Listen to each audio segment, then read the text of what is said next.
Alors, pour enregistrer une vidéo sur Word, bien sûr, il vous faut savoir utiliser les fonctionnalités du logiciel.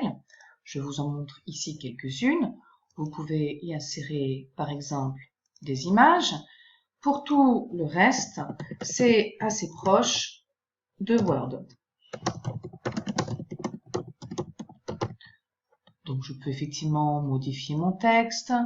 Il vous faudra peut-être tâtonner, mais vous retrouverez assez facilement tout ce que vous pouvez y faire.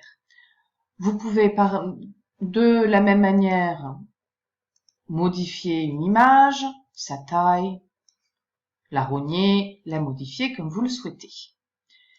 Une fois que vous avez réalisé vos différents diaporamas, ici je n'en fais qu'une pour la démonstration, il vous suffit après d'aller dans le menu « Enregistrer le diaporama ». Il vous faut bien sûr un micro qui est relié à votre ordinateur.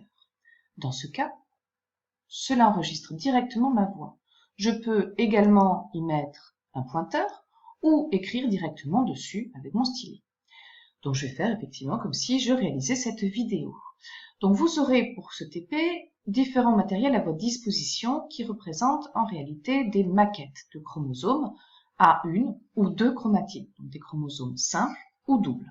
Vous pouvez réaliser des paires de chromosomes en utilisant dans ce cas des chromosomes de même taille et ou idéalement de même couleur qui portent les mêmes gènes, donc positionnés exactement au même endroit. Petit rappel, chaque chromatide d'un chromosome double est en réalité une copie totale de l'information génétique.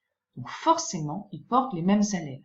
Par contre, entre deux chromosomes homologues d'une même paire, ils ne portent pas forcément les mêmes allèles.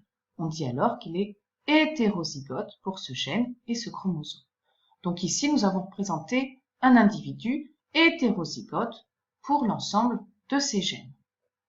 Une fois que votre présentation est terminée, vous pouvez changer de diapositive en cliquant sur suivant. Ici, ça va arrêter mon enregistrement puisque je n'ai plus d'autres diapositives. Une fois votre enregistrement réalisé, il vous suffira alors d'enregistrer votre vidéo